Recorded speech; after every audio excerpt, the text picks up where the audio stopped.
Hello, my name is Jill Godekin, 4-H Youth Development Extension Educator in Platte County, Nebraska.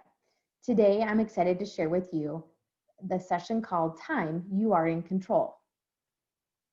First, we're going to start off by going through some activities that you might consider to be leisure activities or required activities that kind of help us understand how we can best use our time.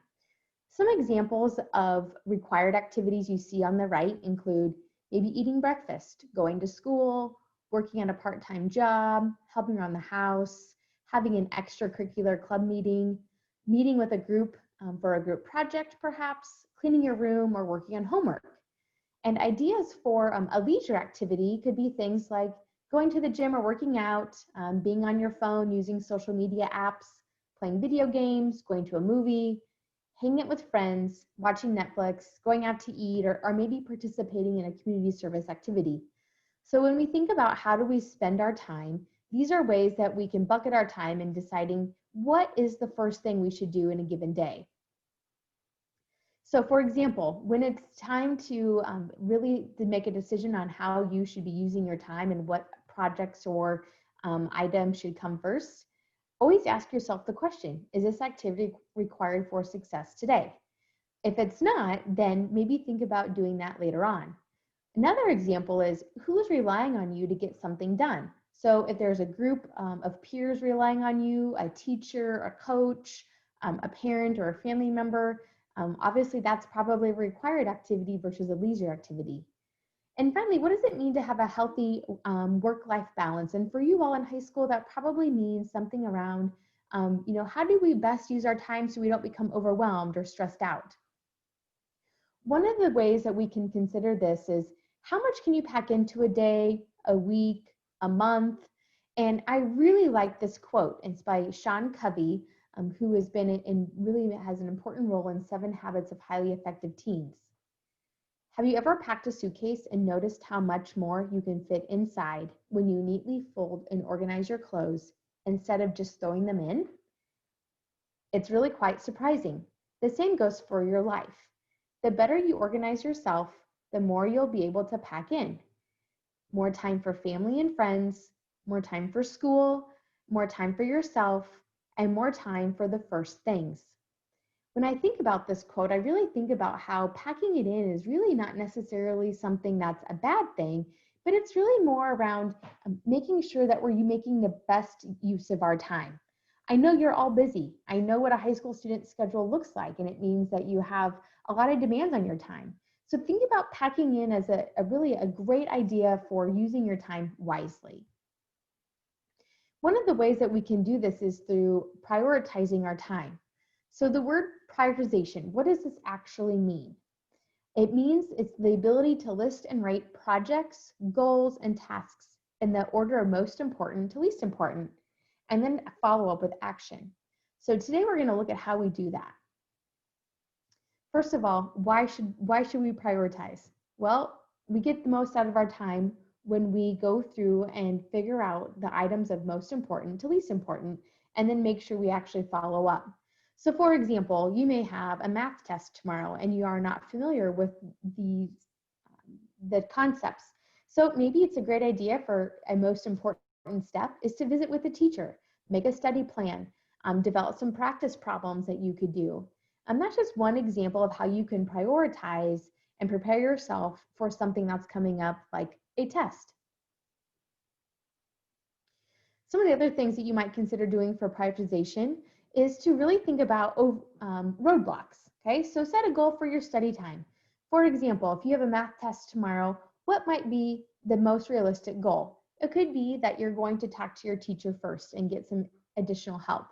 It could also mean that you're going to study a certain concept that will be on the test versus having the goal of studying the entire chapter. Really focus on those 1 or 2 things that you need to do the most in order to be successful. Go to a certain place, which could be quiet or not quiet, depending on how you prefer to study, write, or work. Sometimes that means that you might play music or you might like snacks in order to get the most done. Set yourself up for success based on your preference. Another idea for waking up or for overcoming your roadblocks is to wake up on time. Waking up on time helps us get a good start to the day. It also helps us really feel prepared for the day. I know we've all had the situation where you have woke up late. Your alarm didn't go off, you forgot to set your alarm, something like that happens. And waking up late just really kind of sets the day off on a bad foot. So waking up on time is a great step to overcoming our roadblocks and really making sure that we feel organized for the day. Another idea is to share with someone, it could be a peer or a teacher or an adult that you see in your family, that hold you accountable. So for example, you may know that you have this math test coming up, going back to that example, and sharing with someone else that of the really key things that you need to do will help you be more successful. So for example, you may share with a peer that you're going to talk to the teacher, you're going to practice 1 or 2 key concepts that you need help with, and by having that piece of sharing with someone else, now someone else knows, and it's not just all on you. So ask that person to help hold you accountable and checking in with you later on. Finally, stick to your system. If you know that you need to study with a friend, you need to play music, you need to have snacks, while some of you really prefer a space to be really quiet, know your system, know what works for you, and really stick with that system. And finally, think about utilizing some apps that can help block certain features on a smartphone or a computer to help you make the most of your time. And set your phone to do not disturb. When talking to high school students, I know that some of you utilize this more than others, but this is a great tool to help minimize your distractions of all the apps that you currently use on your phone. So what tools can help us? Here's a few ideas that you can consider using to really help prioritize your time and make the best use of your time as a busy high school student. First of all, the one that comes to mind is called Leech Block. It is designed to help block time-wasting sites that can really suck the life out of your day. So for example, all you have to do is specify the sites you want them to block and when to block them. So for example, you may decide that you need to block Twitter, or for some of you it's Pinterest, maybe it's YouTube, maybe it's Netflix. And then you get to decide the time frame in which you want them to be blocked. So for example, you could say, I want these sites blocked from 7 to 9 p.m. I'm going to study hard for those 2 hours. And then at 9 p.m., I'll reward myself by having these sites unblocked. Another one is called Focal Filter. This is a cool one because it's free. Not all of these are free. It's a tool that helps you focus by temporarily blocking websites. So you put a timer on, when the timer goes off, you're able to view these websites again.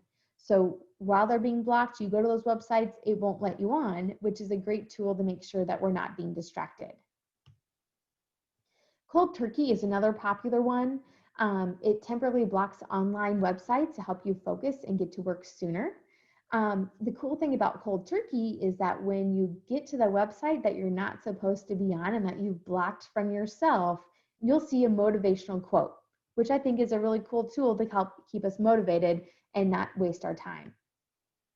And finally, Do Not Disturb is a great function that I know many of you already use.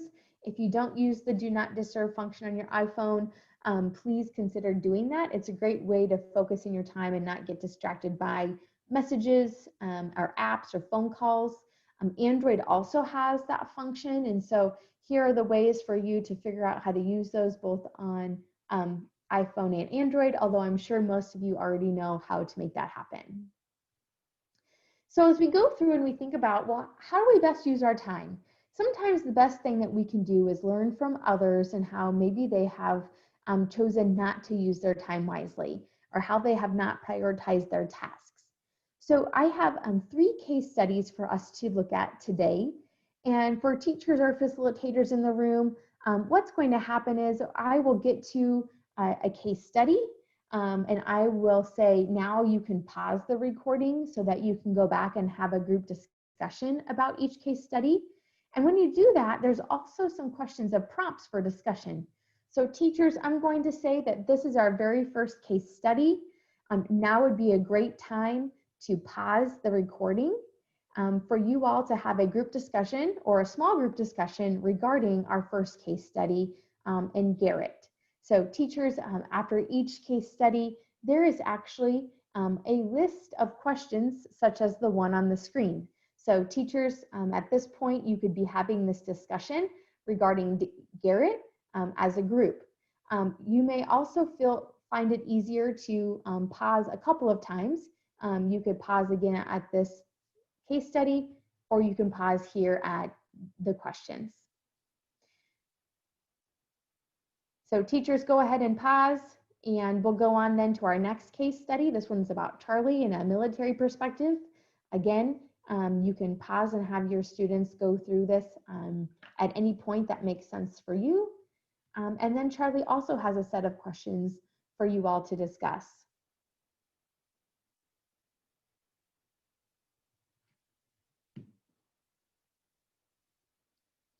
And then teachers, there's our third and final case study is about Annie and how she is a freshman in college. And this is another time in which you would pause the recording and then you would go in and talk about the questions on how Annie could do for her success. So teachers, I'm going to go ahead and go back to these case studies just in case we didn't quite get to them and you need to pause again. This might not make the recording be extremely smooth for you, but we'll go back and do them a little slower so that you can pause as you need to. So again, here is case study number 1. If you need to pause the recording, you can certainly do that now. Here are the questions for case study number 1 for Garrett. Again, if you need to pause the recording, now would be a great time to do that so that you can have a group discussion or small group discussion.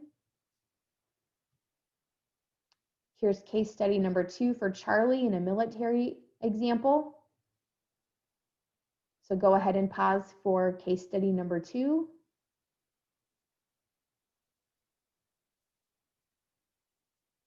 And then here are the questions for Charlie. Again, a great time to pause to have this conversation with your class. And finally, case study number 3, Annie as a freshman in college. So go ahead and pause to have this conversation again with your class. And here is the questions for the case study regarding Annie. So again, a good time to pause the recording.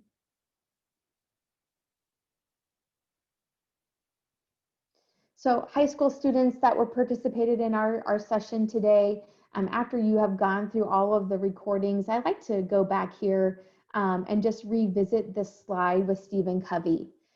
We talked about a few different ways in which you can prioritize your time and how you can make a decision based on how, what are the most important things to do? Who's relying on you to get that done? And then we also looked at some different ways in which you can use technology in your favor to help make sure you're using your best time and really not getting distracted by some of the things that we use for more leisure activities and are really being productive in your study time, but really some tools to help make you use your time in the best way possible. And then finally, we went and looked at some case studies with some great questions for you to talk about as a group or as a class. And as we wrap up our time on together on Time You're in Control, I like to go back to this quote. And when we think about how we are best able to use the time that we have in a given day, whether that's the school day or day in reference of 24 hours, it's really quite surprising, like Sean Covey says, and how we can pack in the most into our day by making really good choices in how we use our time. So as we wrap up today, I'm going to ask that you turn to a partner and do a pair share regarding one thing that you could do differently in your day to make sure that you are prioritizing your time and truly taking control of the time you have, whether that's in school or a 24-hour time period. So go ahead and turn to your partner right now. Share with that person something new that you will implement. It could be scheduling your time better. It could also be using one of our tools for reducing distractions. It could really just be learning from one of our case studies. So today, Finish out your time by sharing with that partner. And I appreciate you listening to this recording, and I wish you all a great, successful finish out of the school year and enjoying the UNL Career Day virtual option. Thank you very much for your time today.